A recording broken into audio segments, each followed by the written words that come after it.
The stars were quiet as the Zorathi fleet drifted through the dark void of space. Once they had ruled over countless worlds, their ships a symbol of fear, and their soldiers a nightmare for the galaxy. But that was before their downfall. Before they became the outcasts of the stars. The Zorathi were an ancient and powerful race. Tall, with sleek metallic skin that gleamed under the light of distant stars, their eyes glowed with the intensity of 1,000 suns. They were known for their intelligence, their technology, and their unmatched combat skills. The galaxy had once bowed before them, but all of that had changed. The Zorathi had been exiled.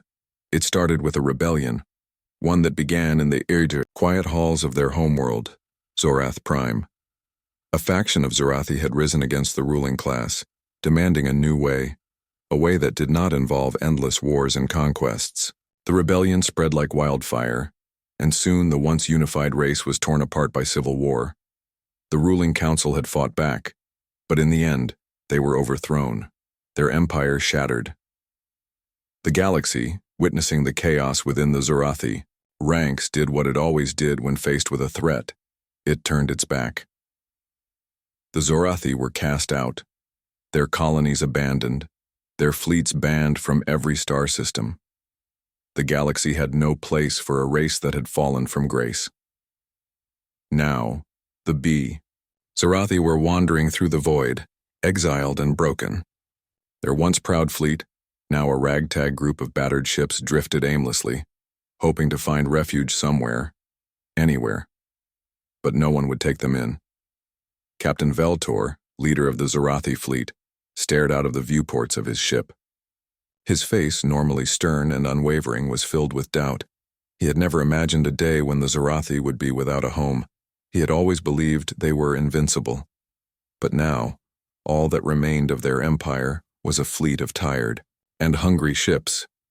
Captain, his second-in-command Shira approached quietly, her footsteps barely audible on the metal floor. She was a younger Zorathi, fierce and loyal, with dark eyes that betrayed her deep concern. Veltor turned to her, his gaze hard. "What is it, Shira?" "There's a planet ahead. It's uncharted," she said, pointing to the display screen in front of them. A small blue and green world appeared on the monitor. It was the first planet they had encountered in days, and it was unlike any they had seen before. Veltor studied the image for a long moment. "It looks primitive." "It's worth investigating, Captain. The fleet is running low on resources. If there's even a chance they have food or supplies."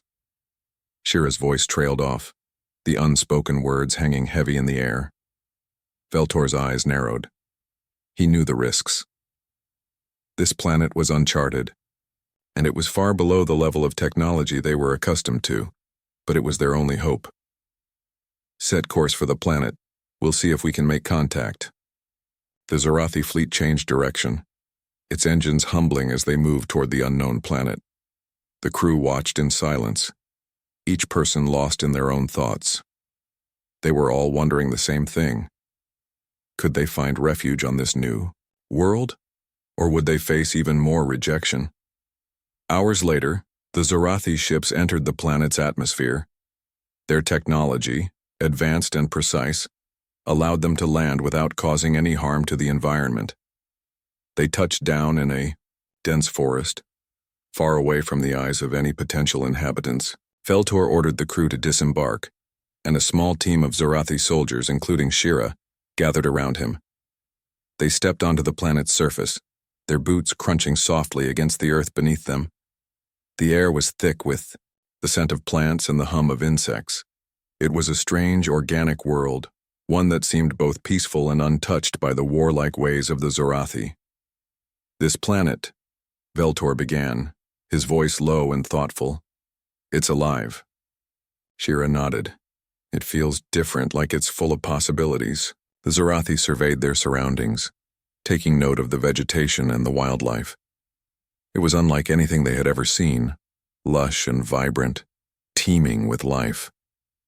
There was a sense of tranquility in the air, something the Zorathi had not experienced in centuries. But there was no time to waste. They had to find out if the planet's inhabitants would be willing to offer them the help they desperately needed. Veltor signaled to his team and they moved forward cautiously, their weapons at the ready, though they were not sure what kind of resistance they might face.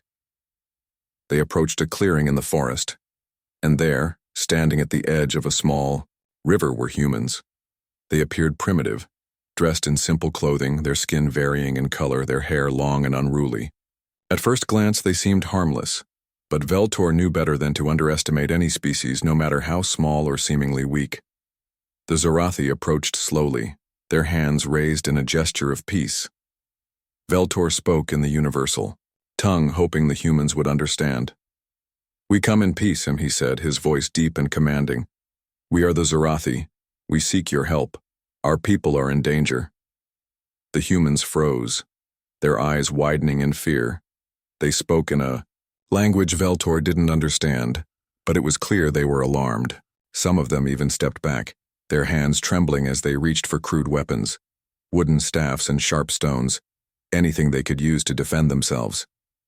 Shira glanced at Veltor, her hand hovering over the hilt of her blade. "Captain, we don't know if they will trust us." "I know," Veltor replied quietly, "but we have no choice." He raised his hands higher, a signal of non-aggression. "Please, we mean no harm. We are not here to fight. We are simply seeking refuge." One of the humans, a woman with dark eyes and long black hair, stepped forward. She held up her hand, signaling for the others to lower their weapons. Her gaze was wary, but she seemed to understand that the Zorathi did not pose an immediate threat. "What do you want from us?" she asked, her voice cautious but firm. Veltor hesitated for a moment, then spoke, his voice softened by the weight of his words. "We are exiles. Our people have been cast out by the galaxy. We have nowhere to go. We need help." The woman studied him for a long moment, her eyes searching for any sign of deception. Then, after what felt like an eternity, she nodded. "You may stay," she said, "but we will be watching you. If you harm us, we will defend ourselves." Veltor let out a breath he hadn't realized he'd been holding. "Thank you. You won't regret this." As the humans turned to lead the Zorathi to their village, Veltor couldn't shake the feeling that this was the beginning of something far greater than he could have ever imagined. This primitive world, once just a dot in the vast expanse of space, had just become their new home. But for how long would the humans be willing to help them? Would they accept the Zorathi as allies, or would they cast them out as well? Only time would tell. The village where the Zorathi were brought was a quiet place, nestled between towering trees and flowing rivers. The humans who lived there were farmers, simple folk who had learned to live in harmony with the land. The buildings were made of wood and stone, and the air was thick with the scent of fresh earth and growing plants. It was a peaceful place, one that seemed almost untouched by time. For the Zorathi, this was both a blessing and a curse. They were used to grand cities and mighty fortresses. Here they were nothing more than strangers in a small, fragile world. Veltor, the captain of the Zorathi fleet, walked at the front of the group, his gaze scanning the village with a mixture of curiosity and wariness. The humans had been kind so far, but there was no telling if that kindness would last. The Zorathi had been rejected by the galaxy. Could these simple people truly offer them the help they needed? As they walked through the village, the humans watched them closely, their eyes filled with fear and suspicion. Some whispered to one another, while others kept their distance. A few brave souls came forward, offering the Zorathi food, strange fruits and vegetables that the aliens had never seen before. The Zorathi hesitated, unsure of the offering, but Veltor nodded his approval. They had little choice but to accept whatever was given to them. Shira, his second in command, took a piece of fruit from a young woman who stood at the edge of the group. Her hands shook as she passed it over, but her eyes were filled with an unspoken kindness. "Thank you," Shira said quietly, her voice soft but sincere. The woman nodded but did not speak. She seemed to be waiting for something, perhaps a sign that the Zorathi were not as dangerous as they looked. Veltor stepped forward, his voice calm and measured. "We have been exiled from our home world, he explained. Our people are scattered across the stars and we seek shelter here. We are not invaders, we simply need your help. The humans exchanged uncertain glances. They seemed torn between fear and pity. The captain could see that many of them were struggling with the decision. How could they trust a race that had once ruled the stars and brought so much destruction? But Veltor was not asking for trust. He was asking for mercy. After a long pause, the woman who had offered the fruit spoke. "We don't know if we can help you," she said, her voice tinged with fear. "But we can offer you food and shelter for now. You'll have to prove that you mean no harm." Veltor nodded. He understood. "We will not harm you. We promise." The humans led them to the center of the village, where a large fire burned brightly. The villagers gathered around, their faces filled with curiosity and suspicion. The Zarathi, though, stood apart, unwilling to get too close to the humans. The days that followed the river restoration were filled with both challenges and victories. The Zarathi, once masters of war and destruction, now found themselves working side by side with humans, helping with fields, repairing homes, and offering their knowledge of technology to improve the village's infrastructure. The villagers, still cautious, began to warm up to them, but the road to acceptance was not an easy one. Every act of kindness, every gesture of goodwill, was met with a mixture of gratitude and suspicion.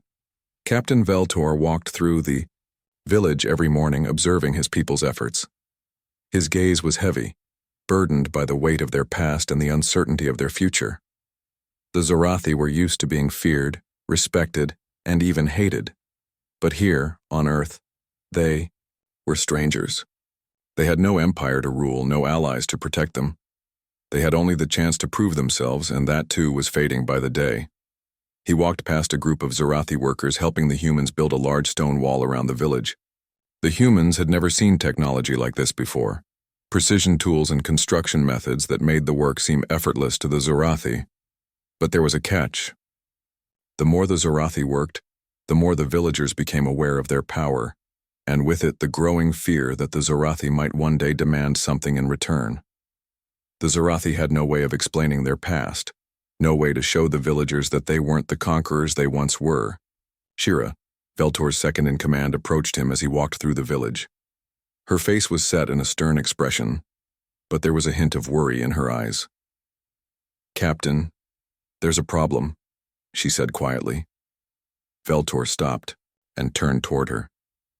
"What is it?" "There are some in the village who still refuse to trust us. They're spreading rumors about the power of our technology, about our history. They're afraid that we'll take over." Veltor's jaw clenched, and for a moment, his thoughts turned inward. He had known this would happen.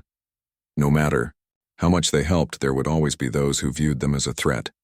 Their past, their empire, those things couldn't be erased with good deeds.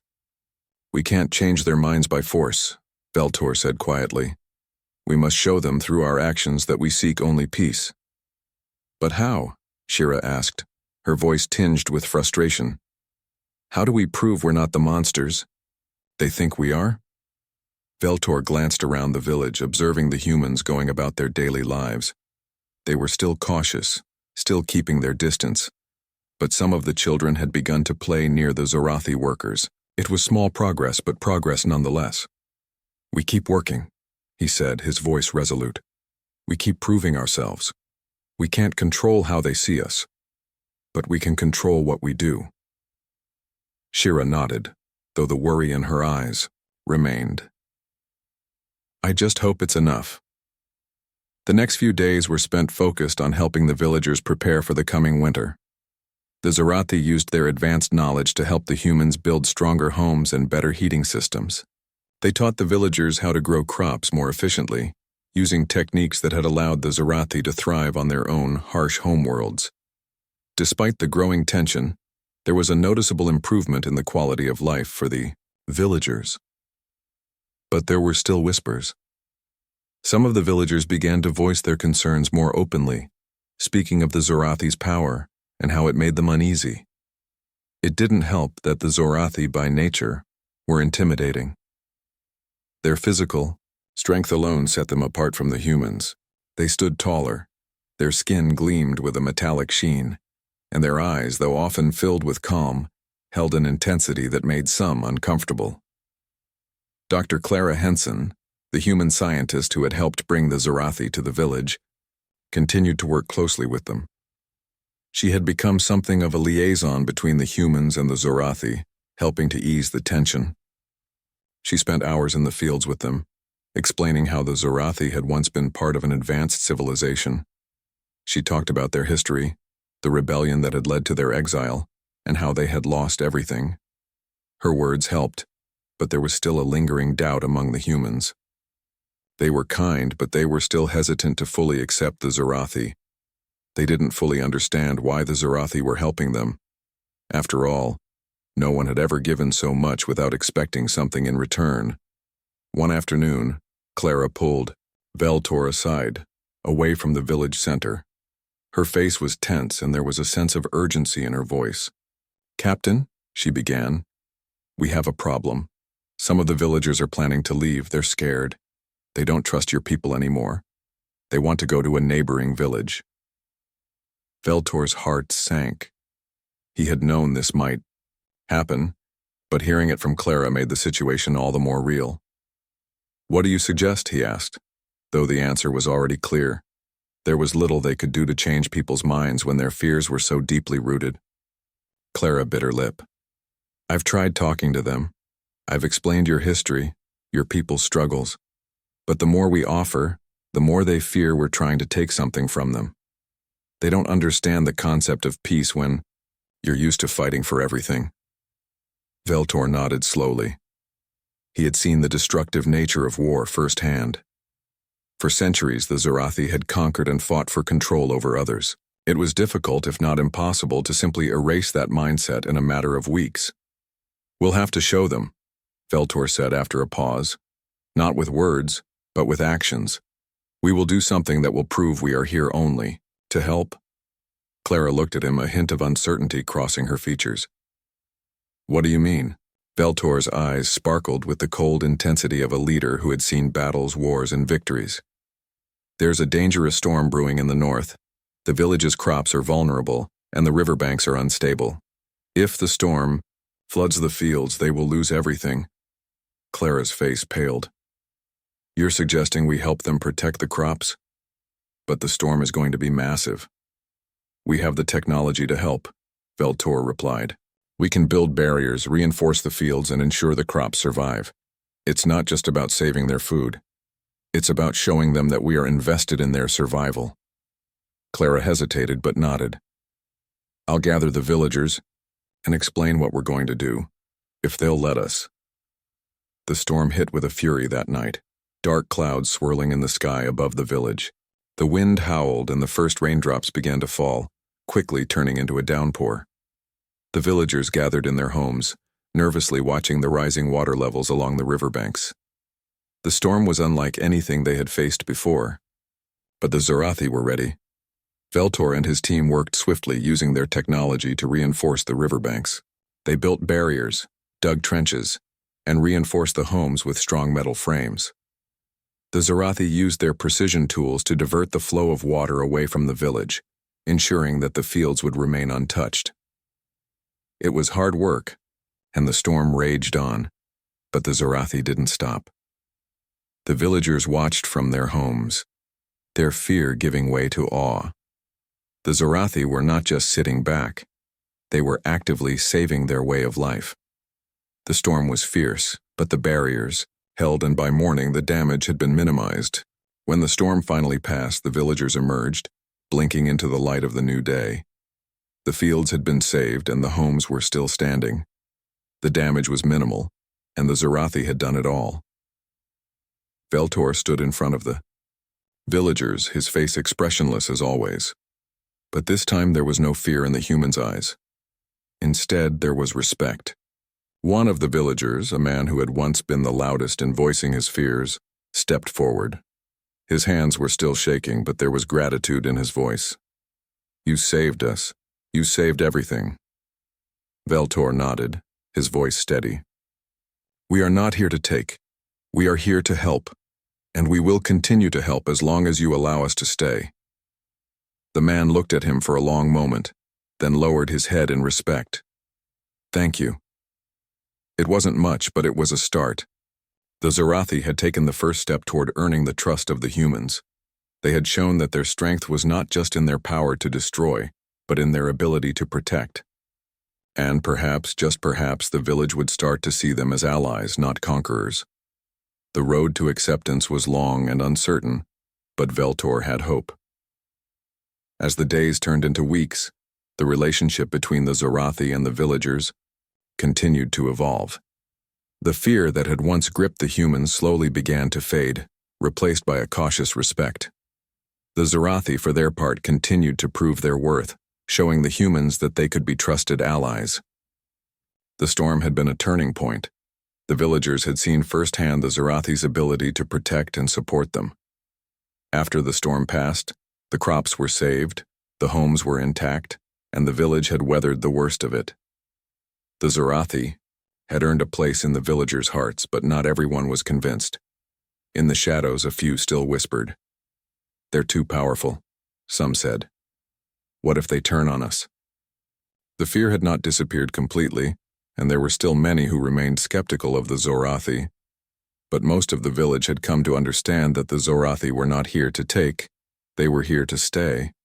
At least, for now. "Captain." Veltor walked through the village one evening, his eyes scanning the peaceful scene before him. The villagers were working tug. The night passed quietly, but it was a quiet filled with tension. Veltor and his people were on edge, waiting for the arrival of the fleet.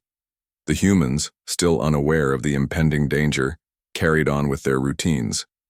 But the Zarathi were preparing in secret, making sure that their defenses were strong, that they could protect not only themselves but the humans as well.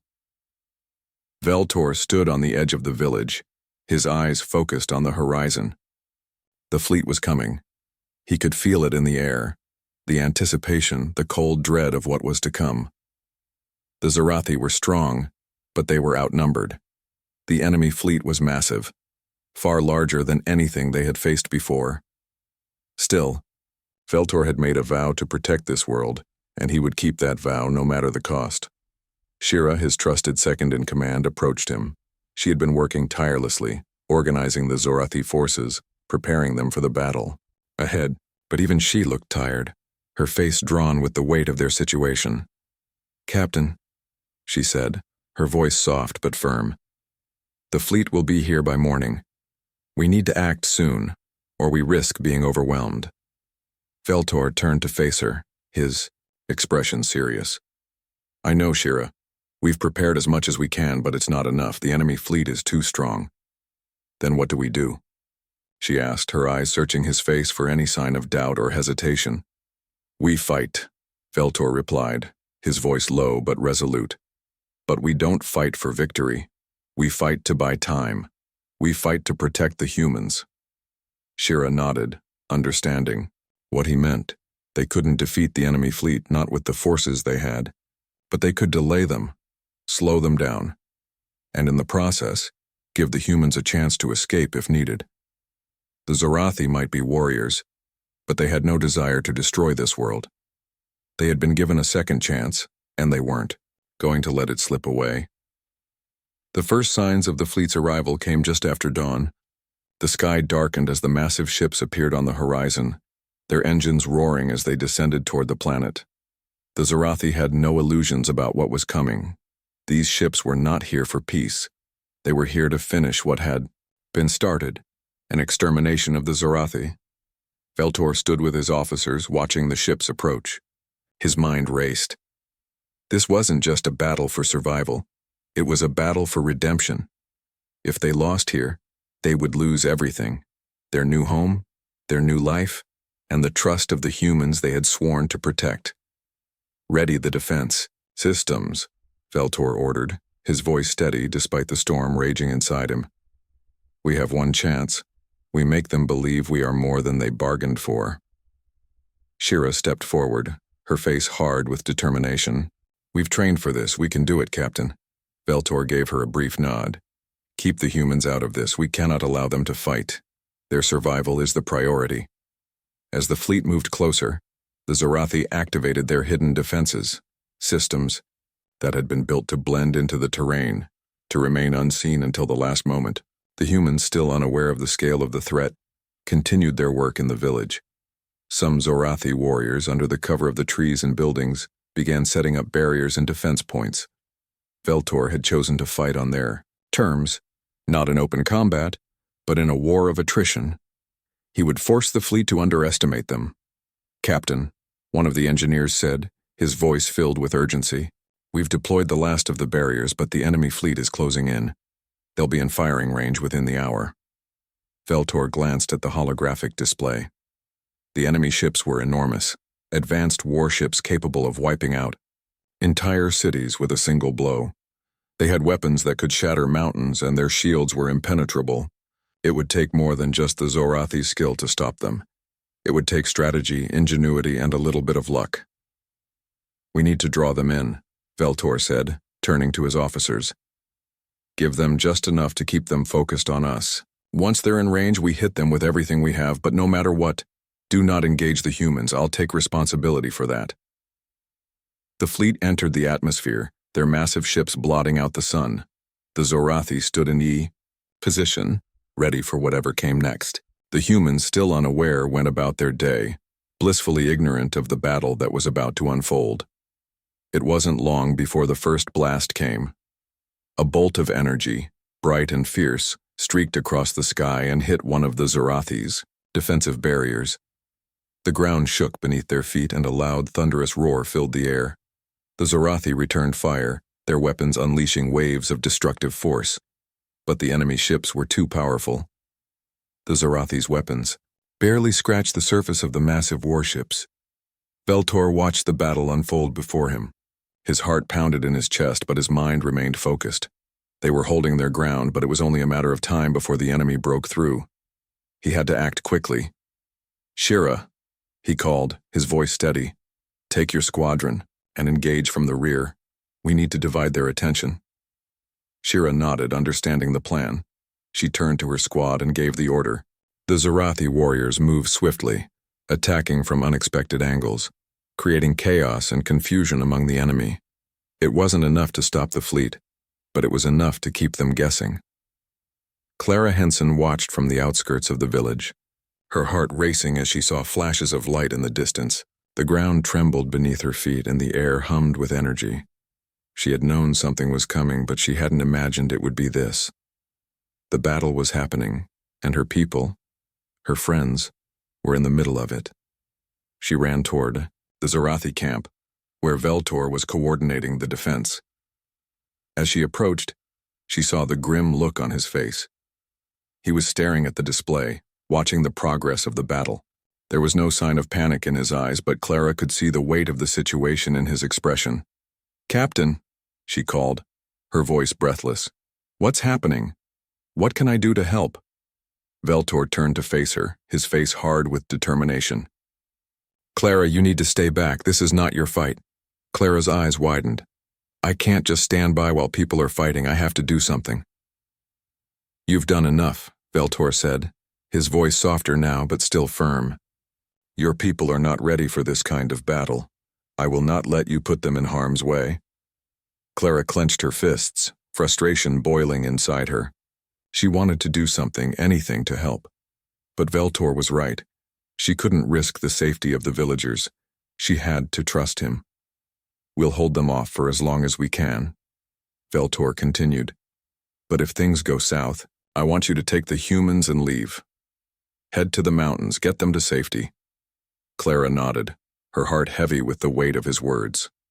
She didn't want to think about abandoning the village, but she knew he was right. The Zorathi had made their choice to fight. They couldn't ask the humans to do the same. The battle raged on, and the Zorathi did everything they could to hold the enemy at bay. The sky above them was filled with energy blasts, explosions, and the deafening sound of metal clashing with metal. The Zorathi's technology was advanced, but it was no match for the enemy fleet. Still, they fought with everything they had, buying time, stalling the inevitable, and protecting the humans they had come to care for.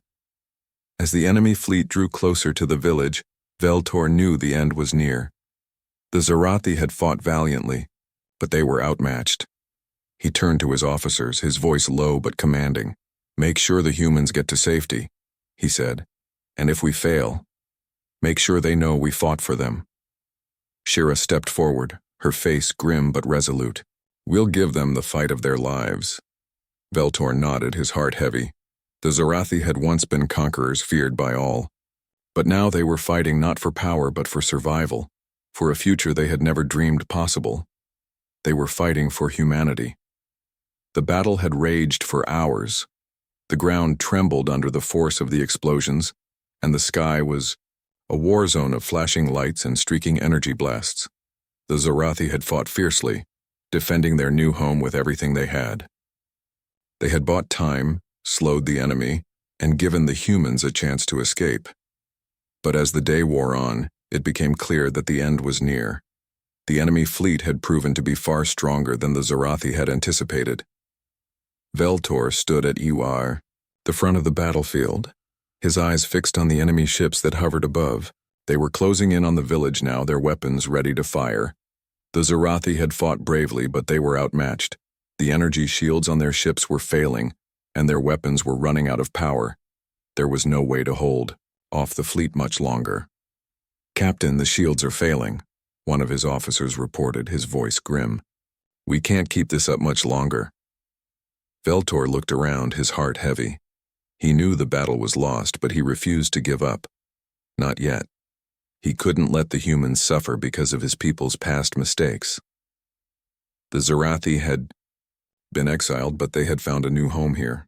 They had found hope, and they would protect it no matter the cost. "Hold the line," Veltor commanded, his voice steady despite the chaos surrounding him. "We don't retreat. We fight to the end." Shira, his trusted second-in-command, stepped forward, her face set in a hard expression. "Captain, the humans are evacuating as we speak. We can't keep them here any longer. We need to focus on getting them to safety." Veltor nodded. "I know, but we can't leave until we've bought."